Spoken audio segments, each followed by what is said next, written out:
요즘 제대로 된 난방 없을까 고민들 많으시죠?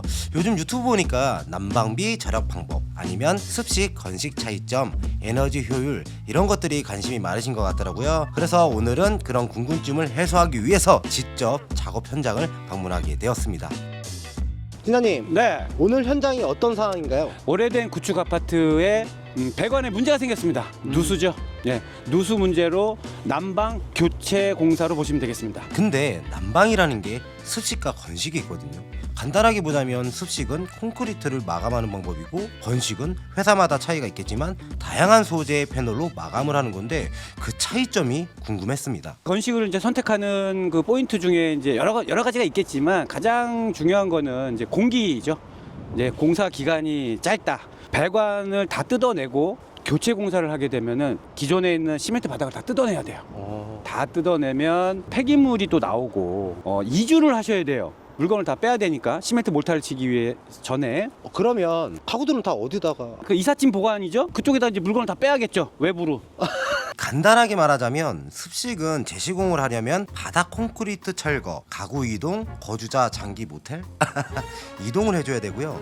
공정이 긴 만큼 비용이 많이 듭니다. 그 반면에 건식은 보통 하루면 당일 시공이 되고요. 이 가구 같은 경우는 작업자분들이 설치를 하시면서 이동을 해주기 때문에 시간 그리고 비용이 많이 절약되고 편리하다고 보실 수가 있습니다. 그래서 오늘 현장은 건식 난방으로 유명한 호야온돌 설치 현장이거든요. 그래서 호야온돌 건식 온돌을 선택한 이유를 집주인분께 여쭤보았는데요. 짐은 딴 거는 옮기더라도 냉장고는 음식물이 있으니까 상하면 안 되잖아요. 보관시설을 하더라도 보관시설에도 냉장고를 보관이사하는 업체에다가 네. 찾는 것도 이게 문제지만 실내 보관해야 되잖아요. 전기가 들어와야 되고 음식물을 안 버려도 되고 이거 뭐 일단은 요거 자체가 메리트 크기고. 그러니까 여름 같은 경우는 공정이 길어지면 냉장고를 전기를 꼽아서 보관할 곳이 마땅치 않다고 하시는 건데요. 다들 아시다시피 한여름에는 30분만 냅둬도 다 상하거든요. 그런 부분에서도 건식 난방이 좋겠습니다. 오래된 아파트는 누수가 종종 생긴다고 합니다. 그럼 어떻게 되는지 팀장님께 여쭤보았습니다.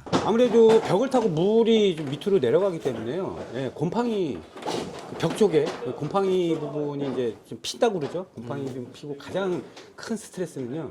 그 민원입니다. 민원.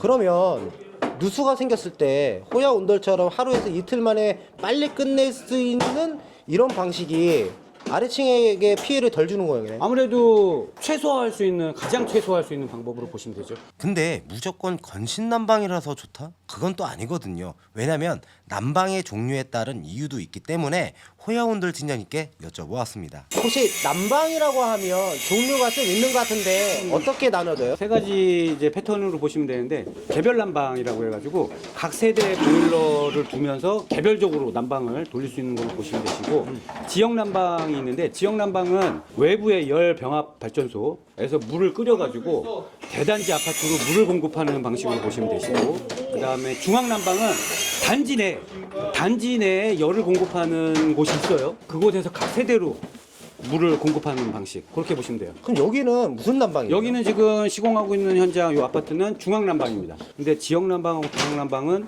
외부에서 물을 긴 관을 통해서 오다 보니까 이거는 각 세대 아파트 형태에 따라서 그 온도는 다를 수 있으나 제가 뭐 아는 선에서는 들어오는 물 온도가 한 50도 정도로 좀 보시면 될 것 같아요. 그러니까 개별보다는 들어오는 물 온도가 뭐 상대적으로 조금 낮다. 뭐 이렇게 좀 보시면 될 것 같아요. 여러 상황이 있겠지만 한마디로 중앙 난방은 아주 뜨거운 물이 들어오지 않는다는 소린데요. 그러면 뭐가 중요할까요? 열 전도율과 추결 기능입니다. 호야온돌은 건식이기 때문에 기존 바닥을 철거하지 않고 설치가 들어가는데요. 처음에는 은박지 소재로 바닥에 올라오는 냉기를 조금이나마 잡아주고 그 다음 판넬이 들어가게 되는데 이 대표적인 기능으로는 탄소 복합 소재로 만들어진 패널은 열 전도율이 높고 추결 기능이 있다는 사실입니다. 오늘 현장처럼 중앙 난방이 있는 곳에는 안성 맞춤이라는 건데요. 바닥에 열이 올라오고 그 열이 다시 공기로 따뜻하게 발생하게 되는데 들어오는 물의 온도가 한정적이니 기능성 호야온돌 판넬을 사용함으로써 열 전도율을 높이는 방식입니다. 실제로 마감하고 열화상 카메라로 확인해 보았는데요. 물 공급이 시작한 지 얼마 안 된 상황이긴 했지만 31.3도로 확인이 되었고 실제로 거실을 확인해 보았는데요. 28.3도가 되었습니다. 생각보다 들어오는 물의 온도는 높지는 않았어요. 아무래도 이런 상황에서는 호야 온돌 패널이 열 효율이 좋고 추결 기능이 있어서 다행이었습니다. 이게 최대 장점이라고 볼 수가 있는데 집 구조상 단열 상태가 좋다면 더욱더 효과적이겠고요. 혹시나 열에 의해서 병형 아니면 몸에 해로운 물질이 나올까봐 걱정하시는 분들을 위해서 시험 성적표가 있다고 합니다. 크게 걱정 안 하고 사용이 가능하고요. 설치하는 걸 자세히 보니 바닥 판넬이 들어가고 그 다음 XI 파이프 들어가고요. 다시 한번 판넬이 들어가서 마감이 되는데요. 이게 상당히 튼튼하더라고요. 제가 실제로 보고 놀란 점은 망치로 내려쳐도 손상이 없다는 거였어요. 그래서 무거운 냉장고가 올라가도 충분히 버틴다고 합니다. 왜 이렇게 튼튼한지 팀장님께 다시 한번 여쭤보았는데요. 무거운 짐 같은 걸 많이 올려놓잖아요. 그렇죠. 뭐 냉장고라든지 아니면 김치 냉장고, 네. TV, 네. 장롱, 침대. 네. 그럼 그런 걸 설치했을 때 이 네. 패널이 버티는지 궁금해요. 국내 건식 제품의 가장 큰 문제라고 보시면 돼요. 꿀렁감과 그다음에 하중 부분을 잘 견디냐 못 견디냐.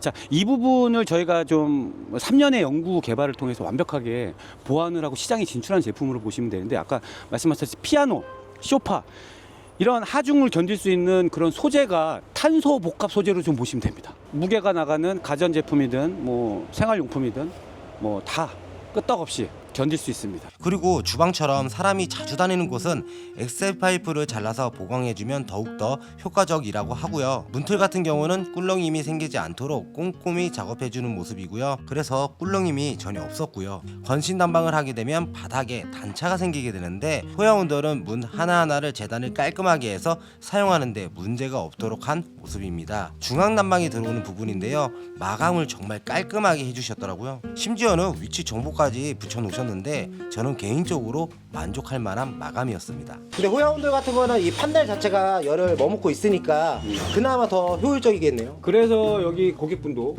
선택하신 이유가 이제 들어오는 이입되는 물 온도가 좀 한정돼 있다 보니 그 열조차를 그 열을 최대한 좀 많이 추결 좀 하자. 단열 상태나 집 구조나 이런 부분 때문에 차이는 있을 수 있으나 동일한 이 아파트 이 단지 안에서는 우리 호양도를 깔고 안 깔고의 분명히 차이점이 분명히 있을 겁니다.